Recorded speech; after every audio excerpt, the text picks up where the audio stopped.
Assalamualaikum warahmatullahi wabarakatuh. Kembali kita ya untuk ngobrol-ngobrol di program DDP dengar-dengar podcastnya. Semuanya pasti sudah pada tahu ya. Sekarang kita mau ngobrolin soal teknologi buat tunanetra ya, khususnya game ya. Gimana caranya tunanetra dalam bermain game? Aneh kan tunanetra bisa bermain game. Nah, game seperti apa yang bisa dimainkan oleh seorang tunanetra? Nah, kali ini kita akan mencoba bertanya-tanya dengan menanya, bertanya-tanya. Ya maksudnya itu ngobrol dengan salah satu gamer kita ya, yaitu Kapten Ajim. ya kan Cap? Yuk, mari. Kenapa dia bisa disebut Kapten Ajim? Nah, kita bisa nanya-nanya nih. Pak, gimana kabarnya Kapten Ajim? Baik. Nggak, soalnya berdahak. Oh, berdahak ya. Harusnya digurah dulu supaya hilang dahaknya gitu. Nggak bisa, banyak jadwal terbang soalnya. Jadwal terbang. Wah, ini nanti orang-orang bisa penasaran nih, maksudnya jadwal terbang ini gimana sih? Ya gampang aja, kan ada terbang maulid, ada terbang macam-macam juga kan. Terbang itu rebana. Tapi terbang juga penyebutannya. Ya betul terbang. Ya. Tapi lain penerbangan lain. Belum ya kan? bukan penerbangan. Kalau penerbangan ada berbagai macam arti juga. Ya. Ada penerbang TNI. Angkatan Udara. Ada juga penerbang maulidan. Iya, bener nggak? Ketipak-ketipung itu. Iya, betul. Ya tapi aku heran juga sih kenapa kok bisa disebut, ada yang nyebut kapten, ada yang nyebut mau ke sana sama kamu tuh, ada yang mau jalan kemana, mau ke pesawat apa, gimana sih? Memang kamu benar-benar jadi kapten pesawat apa gimana ya? Jadi penasaran jadinya. Dulu sekitar 2 tahun yang lalu saya tuh kan suka buka YouTube ya. Jadi waktu itu Captain Vincent dia lagi booming banget tuh di YouTube sebagai pilot vlogger gitu. Jadi saya dulu senang banget nontonin dia dan entah kenapa saya jadi tertarik sama dunia aviasi. Nah mulai di situ saya ngikutin gaya-gayanya dia, dari mulai gaya ngomongnya, gaya dia berpakaian. Dia kan suka juga tuh pakai baju pilot seperti yang saya pakai sekarang. Dari situ juga saya banyak dapat pengetahuan tentang pesawat gitu, seperti misalnya si Airbus tuh punya seri apa aja sih gitu, seri 300 berapa, seri Boeing yang 737 tuh ada berapa gitu, dari 100 sampai 800 itu saya ya agak kenal lah dikit gitu. Jadi mulai situ saya kadang-kadang ngomongnya ya gaya-gaya announcement pilot gitu, ladies and gentlemen, this is your captain speaking. Saya suka banget niru-niru yang kayak gitu. Jadi mungkin gara-gara itu guru-guru jadi familiar. Wah ini suka pesawat, identik kapten gitu. Udah kita panggil setiap ketemu, Cap mau kemana? Gitu. Saya jawab aja, mau terbang Pak ke Australia gitu. Terbang ke Australia katanya. Iya, jadi mulai waktu itulah ya mulai melekat lah gitu kan. Tapi kata teman-teman sih kan kamu itu kan kadang-kadang itu selagi di ruangan ya kan, dalam ruangan kamu bilang mau terbang katanya, mau terbang, terus ada suara pesawat gitu. Itu kayaknya yang kamu mainkan itu kan game ya kan. Tapi seakan-akan kamu itu seakan-akan terbang ya kemana ya kan. Iya. Memang gimana sih? Memang adakah game yang pesawat apa kayak gitu? Memang gimana caranya itu? Oke. Jadi setelah saya kenal sama Captain Vincent, kalau nggak salah ya tadi ya 2018 itu, setahun setelahnya 2019 itu rilis sebuah game yang namanya Eurofly. Jadi itu permainan pesawat dari Eropa, Slovakia home base-nya. Kalau nggak salah loh ya, nanti bisa di cross check ulang. Jadi di Eurofly ini kita ya layaknya menjadi seorang pilot gitu. Mantap. Beneran, jadi kita suara engine-nya itu real. Bahkan saya edit lebih advance lagi suara-suaranya supaya lebih mendekati suara yang lebih mendekati yang ke aslinya. Seperti misalnya suara landing, saya bikin seperti di Airbus. Kalau di Airbus kan kalau udah mau touchdown dia bilang 50, 40 sampai Richard. Saya taruh di Europlay seperti itu. Jadi saya merasakan wah kayak gini kali ya gitu rasanya gitu. Cuma nggak ada feedback secara fisik aja gitu. Cuma feedback secara pendengaran ada gitu. Jadi senang sekali waktu itu sampai sekarang. Ya udah bosan juga sih. Jadi kamu itu selain pemain game, kamu juga bisa mengedit-edit di game itu kayak gimana ya supaya pesawatnya itu lebih real ya, lebih kayak aslinya gitu ya. Iya, betul. Wah, berarti kamu secara tuh suka juga teknologi ya, berarti. Banget suka. Oh, teknologi. Terus kan dengar-dengar kamu juga sempat menang dawai teknologi gawai kah? Gawai. Kalau gawai itu kayak lagu Rhoma Irama kan ada dawai gitu ya kan. Enggak usah dinyanyi kan nanti kena copyright gitu. Itu gawai ya, aduh salah. Iya, gawai enggak apa-apa. Gawai itu maksudnya kayak gimana tuh? Apa tuh gawai teknologi tuh? Untuk kata gawai sendiri mungkin kalau nggak salah ya, gawai itu diartikan sebagai gadget. Dalam artian ada laptop, ada Android, ada iPhone dan sebagainya. Jadi waktu itu kalau nggak salah bulan apa ya, November atau Oktober atau September, antara 3 bulan itulah. Iya. Saya ngikuti lomba itu dari saya ikuti lomba itu yang diadakan oleh AKPDBK. Nah, jadi waktu itu saya bikin tutorial apa ya waktu itu judulnya lupa juga. Pokoknya dia itu bikin tutorial membaca buku dengan Adobe Reader, terus mengerjakan soal dengan Google Form, dan menggunakan screen reader NVDA. Iya. Nah, waktu itu nggak nyangka juga bisa dapat juara 1, nggak nyangka karena bayangin loh, kita tuh cuma punya kesempatan buat syuting itu cuma 1 jam. Karena apa? Saya dikasih tahu sama guru saya itu tentang perlombaan itu ya. Iya. 2 minggu sebelum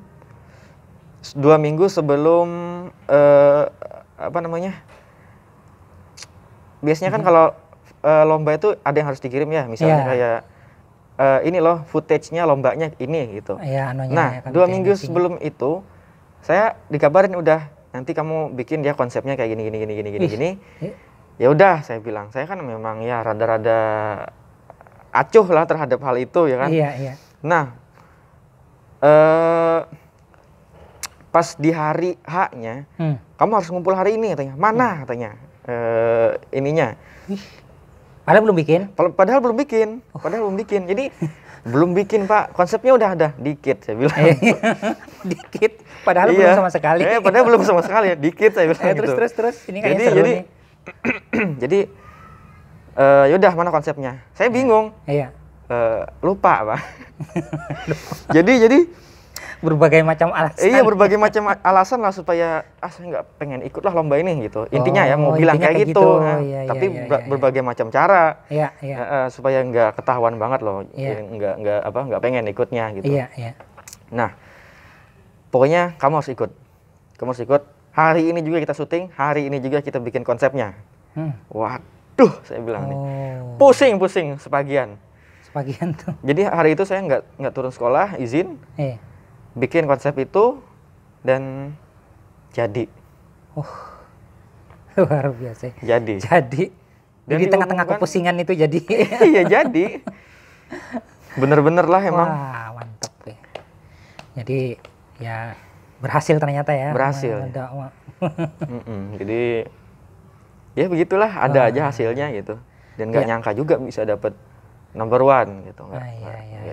Nggak nyangka juga. Jadi kalau berhubungan dengan game itu ya, apakah yang kebiasaan kan NVDA itu kan pembaca layar katanya, betul. Pembaca layar. Terus game itu pakai pembaca layar juga atau gimana? Kan kita kan harus pembaca layar kan? Ya. Berarti pakai pembaca layar juga ya? Pakai juga. Plus pesawat itu juga pakai layar? Make. Oh. Ya, pakai pembaca layar juga. Pembaca layar juga. Oh, jadi mungkin apa-apanya di situ dibacanya pakai pembaca layar. Betul. Ya? Oh. Instrumen flight-nya dibacain juga. Oh. Ya kalau di Airbus tuh kalau nggak salah FMS ya, Flight Management System-nya dibacain. Data flight-nya juga. Oh gitu. Ya kan? Jadi bahkan suatu kebanggaan ya di Europly itu ketika kita bisa membawa penumpang banyak. Iya. Oh, bisa juga membawa penumpang banyak, penumpang sedikit kah? Apa gimana tuh maksudnya tuh? Jadi kita kan kalau mau terbang, di yang real atau di game kita boarding dulu, boarding penumpang dulu. Bisa lah. Ya, jadi kita ketika ngebawa penumpang itu misalnya 800, 700, mostly kita harus menggunakan pesawat yang lebih besar kan, misalnya kayak Boeing 747 atau Airbus 380 atau sejenis seukuran ya. Oh, jadi bisa milih pesawat kayak gitu Bisa, ya? di sana juga ada pesawat seperti Cessna 172, ada Embraer Legacy 600, ada juga. Terus kayak bandara-bandaranya juga lah? Banyak bandaranya. Kalau di Indonesia sendiri ada 7 kalau nggak salah ya. Ada Soekarno-Hatta, Halim Perdana Kusuma, Juanda, terus yang di Pontianak itu apa namanya? Supadio. Ada Kuala Namu sama Ahmad Yani Semarang. Ada lagi satu lagi di Bandung. Berapa tuh? 7 kalau nggak salah. 7 di Indonesia aja tuh ya? Iya, sayangnya di Kalsel belum ada. Gemes saya. Samsudinur belum ada. Iya, belum ada Samsudinur. Belum ada. Kayaknya ada, kita sudah keliling dunia lewat sana. Iya, saya mau parkirin pesawat saya di sana semua. Wah. Oh, kayak gitu. Jadi itu memang bersambung ya kan, dari mulai situ kan tadi suka senang jadi pilot apa segala macam ya kan. Terus ada game yang pesawat mendukung juga ya kan, mendukung. Wah. Jadi penasaran nih, bisalah dicoba sedikit. Nanti kita kasih suaranya. Nanti kita kasih suaranya biar ternyata beneran approaching real gitu, mendekati real gitu. Nanti kita kasih lah sebagai intro. Nanti bisa didengar nanti. Iya. Tapi untuk game Tunanetra sendiri itu selain Eurofly pesawat ya kan, itu apakah masih ada lagi game-game yang masih dimainkan Tunanetra itu gimana? Oh, banyak sekali. Salah satunya kita di sana bisa main kayak jadi penjahat. Maksudnya gimana nih? Jadi nama gamenya itu Psycho Strike. Jadi kita di sana seakan-akan jadi penjahat. Kita ngebunuh orang. Terus bisa juga di situ kita mabuk-mabukan. Kayak di sana ada bir, ada macam-macam minumannya. Kita bisa ke bar sana. Sambil ke bar bisa juga sambil ngebunuh orang. Iya. Jadi kita di situ jadi penjahat di Psycho Strike itu. Tokohnya itu penjahat. Iya, tokohnya itu penjahat. Bisa juga ngerampok bank, bisa juga ngebebasin sesama penjahat dari penjara. Terus nanti yang kita bebasin itu jadi anak buah kita gitu. Tapi dan di situ, sorry, di situ anehnya makanan penjahat itu bikin tinggi darah. Tahu nggak makanannya apa? Apa? Kambing. Oh, kambing. Jadi kan kalaunya kita hidup di game tuh kita nyari makan ya kan. Iya. Biasanya makanan itu berbagai macamnya, ada buah-buahan, ada sayur-sayuran. Nah ini enggak, kambing tok. Jadi pantesan jadi penjahat, wong tinggi darah terus, tensinya tinggi terus ya enggak? Oh. Iya. Kan orang kalau katanya kan kalau kebanyakan makan kambing panas katanya. Panasan. Jadi suka marah-marah, nggak bisa di ini nanti tak lempar granat loh gitu. Iya. Nah, terus kan kita kan main game itu, kalau umumnya biasanya main game itu kan diliatin ya kan, oh di sini ada ini ada. Tapi kalau Tunanetra itu main game gimana? Kok bisa tahu ini di sini, terus ada penjahatnya, terus makanannya ini kan kan tentunya kan bukan video kan? Itu pastinya. Iya. Jadi gimana tuh? Oke. Jadi kalau game di Tunanetra itu dia menggunakan audio sebagai apanya ya? lingkungannya. Oh, lingkungannya audio. Lingkungannya audio. Jadi maksudnya lingkungan audio itu gimana? Kita menggunakan audio untuk bermain itu. Oh. Jadi kalau orang awas atau orang normal, itu dia kan lingkungan gamenya itu dengan video, dengan visual, gambar kan. Oh di sebelah kanan nih ada musuh, ayo tembak sebelah kanan. Nah kalau di orang netra nggak pakai penglihatan tapi pakai telinga, main game itu nggak bisa, nggak pakai headphone, jadi harus pakai headphone. Jadi pakai headphone. Jadi namanya pun bukan video game tapi audio game. Iya justru itu audio game. Audio game. Jadi kan audio game itu kan nggak pakai video tapi suara ya. Jadi lingkungannya itu pakai suara juga anunya, gambarannya tuh. Iya. Digambarkan dengan audio lah. Iya. Lebih tepatnya itu digambarkan melalui audio.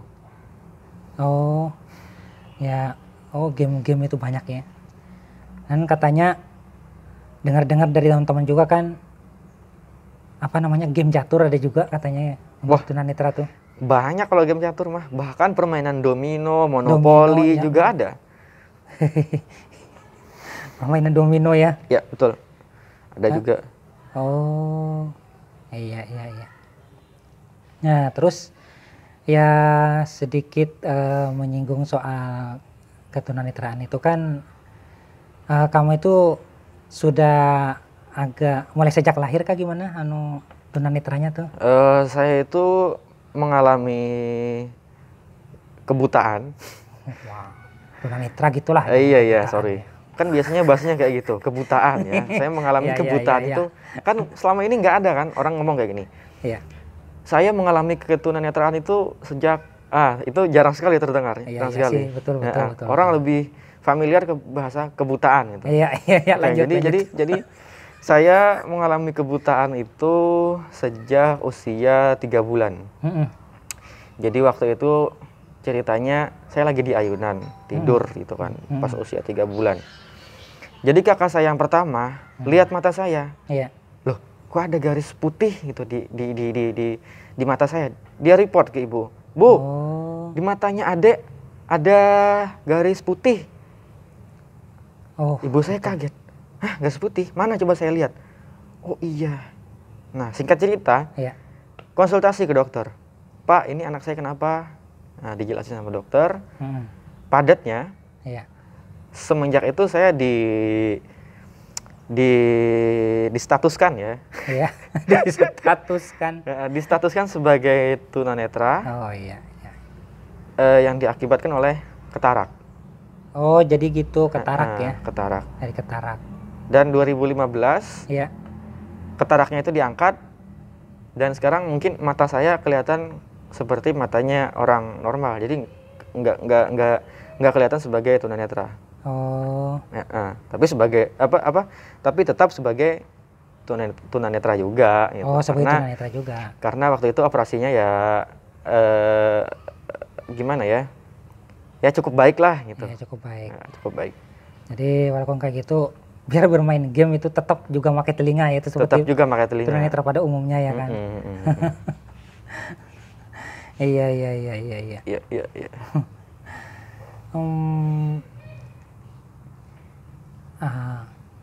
Terus gimana ya? Ingat-ingat soal catur ya kan. Soal catur. Ada namanya game catur.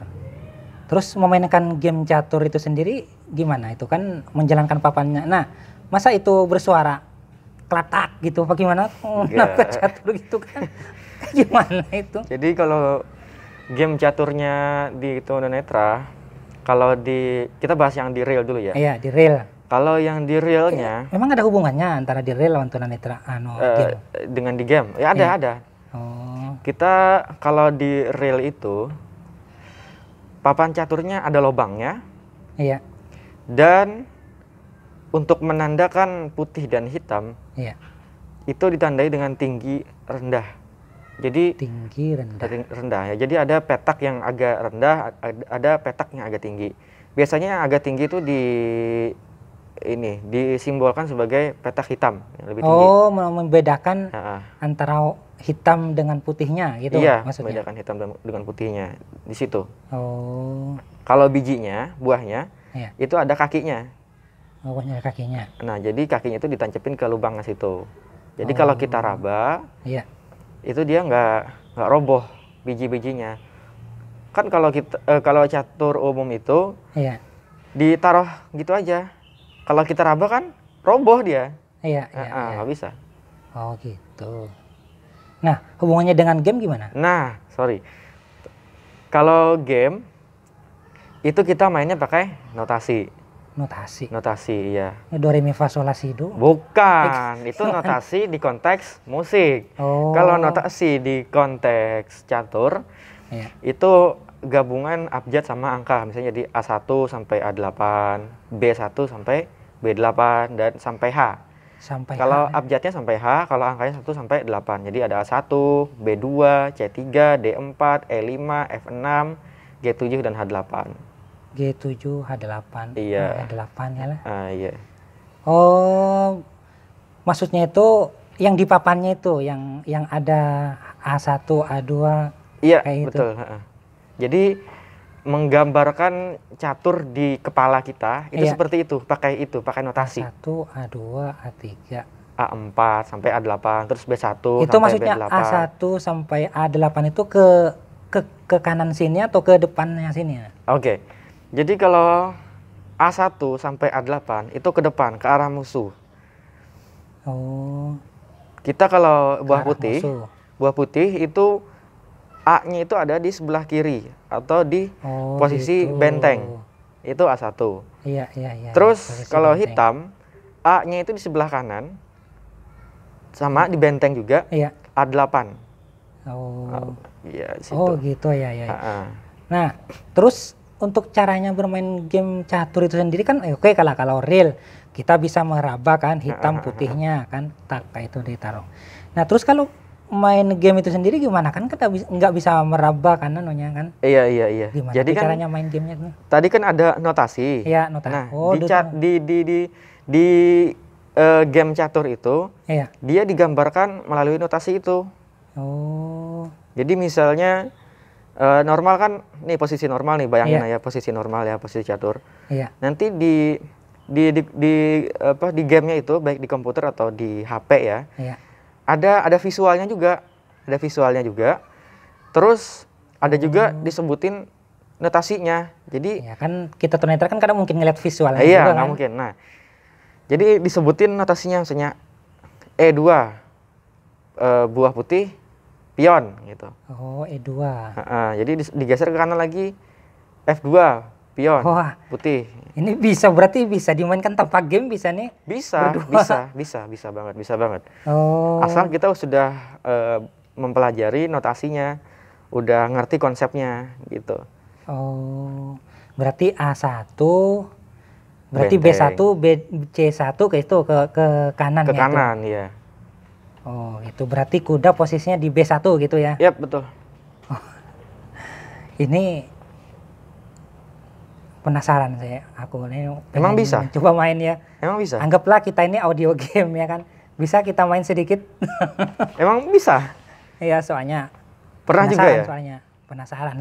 Pernah belajar juga ya? Ya, kalau belajarnya di papan situ sih, di papan terus dari kiri ke kanan, dari depan, terus membedakan hitam lawan sama putih, itu aja membedakannya. Oh, oke. Tapi kalau main yang audio game itu pakai notasi apa tadi, notasi ya? Iya, notasi.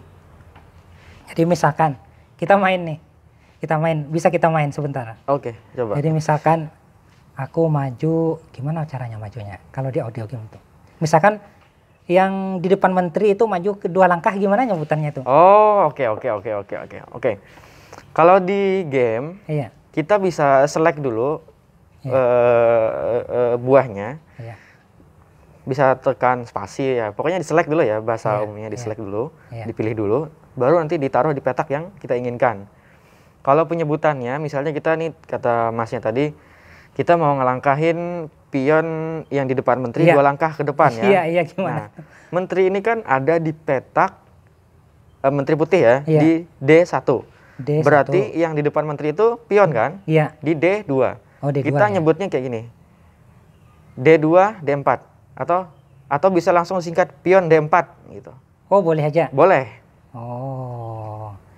Wah, ini kita bisa main sekarang nih. Coba lah. Coba saya melangkahkan pion D4.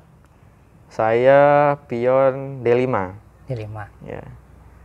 Terus berarti kalau pion C2, C4 bisa ya kan? Iya. Nah, berarti C4 tuh. Oh, C4 ya. Ya, C4. Saya kuda F6. Kuda F6.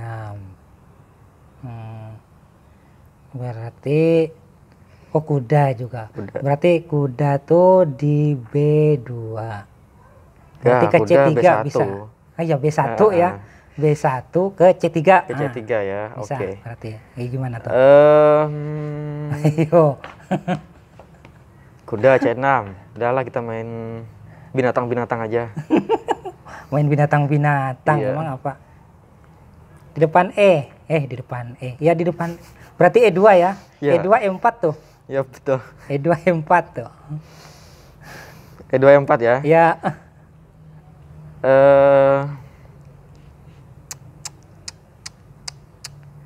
E6 deh. E6. Pion E6 ya. E6. E6 jadi loh, kalau mukul gimana nih sebutannya nih? Oh, mukul. E4 Gampang pukul Enggak, kocak kalau kayak gitu. gimana tuh? Masanya saya hendak mukul D5 maksudnya Oh, gimana caranya? iya. Bilang aja E4 kali D5 gitu. Oh. Itu sama dengan artinya kita pukul atau kita makan Oh, buah, iya, buah iya. lawan. Iya. Ya seperti itu. E4 kali D5 lah. Ya. Ya udah saya pukul pakai pion juga E6 kali D5. Oh, berarti E6 tuh mukul ke D5 yang tadi. Iya, betul. Wah. Jadi pusing jadinya. Baru ini tahap opening loh. Itu masih tahap opening ya. Tahap opening ya. Nanti ada middle game, ada ending game ya enggak? Menarik ini. Asik. Iya. Nantilah saya belajar audio gamenya, nanti kita main nanti. Oke. Ya mungkin sebelum kita akhiri program pada hari ini, mungkin ada pesan-pesan buat tunanetra, khususnya yang ke teknologi ya kan? Oke. Pesan ya. Iya, pesan. Saya mungkin nggak ke arah teknologi ya, tapi ke self improvement aja. Iya. Jadi artinya self improvement itu kayak motivasi lah. Ya, gitu motivasi Nah, lah. Jadi Motivasi. di dunia ini Iya. banyak sekali public speaker, Iya. ya. Iya. Tapi sangat sedikit sekali orang yang walk the talk. Artinya orang yang jadi pembicara itu Iya. banyak, semua orang bisa. Iya. Tapi orang yang walk the talk, yang mengerjakan ucapannya sendiri, Iya. itu sangat sedikit. Artinya kayak gini, Wah. orang tuh kebanyakannya bisa ngomong aja ya, kamu harus kayak gini, kamu harus kayak gini gitu. Iya. Tapi dia sendiri nggak ngelakukan, Wah. dalam artian cuma ngomong tok gitu loh. Oh iya. Nah, orang-orang seperti itu banyak sekali dan menyebalkan. Karena Menyebalkan. ya misalnya kita minta nasihat, gimana nih, gue lagi ada masalah nih, Iya. gue harus ngapain? Dia Iya. bilang, Iya. lu harus istikharah, Iya. ya kan? Sementara Dia sendiri nggak pernah istikharah dalam masalahnya. Nah, jadi itulah yang nggak sinkron ya kan? nggak sinkron. Jadi jadilah orang yang walk the talk, mengerjakan apa yang kamu omongkan. Oh gitu. Jadi nggak tergambar sebagai orang yang wah lu pengkhianat nih, enggak, jangan sampai seperti itu. Usahakan banget jadilah orang yang walk the talk, Iya. mengerjakan ucapan sendiri. Oh. Sebelum kita kasih ke orang lain, kita harus mengerjakannya terlebih dahulu, kan kayak gitu kan? Iya betul. Di agama kita juga seperti itu. Iya. Jadi betul. walk the talk. Walk the talk. Ya, terima kasih ya buat walk the talk. Walk the talk. Maksudnya buat Walk gitu ya. buat Ajim ya yang sudah meluangkan waktunya untuk bersama kita di sini ya. Ya, thank you juga udah diundang. Tapi undangannya belum ada loh, cuma diundang aja. Nggak apa-apa, nanti kalau nggak undang ya Ya. ikan nila lah. Ikan nila. Undang, emang undang-undang apa undang? Kan kalau bahasa Banjar ikan udang tuh undang. Undang. Oh iya. Ya mungkin itu saja pada hari ini. Terima kasih ya atas perhatiannya mungkin bagi yang sudah menonton program ini. Kita akhiri. Assalamualaikum warahmatullahi wabarakatuh. Waalaikumsalam. See you.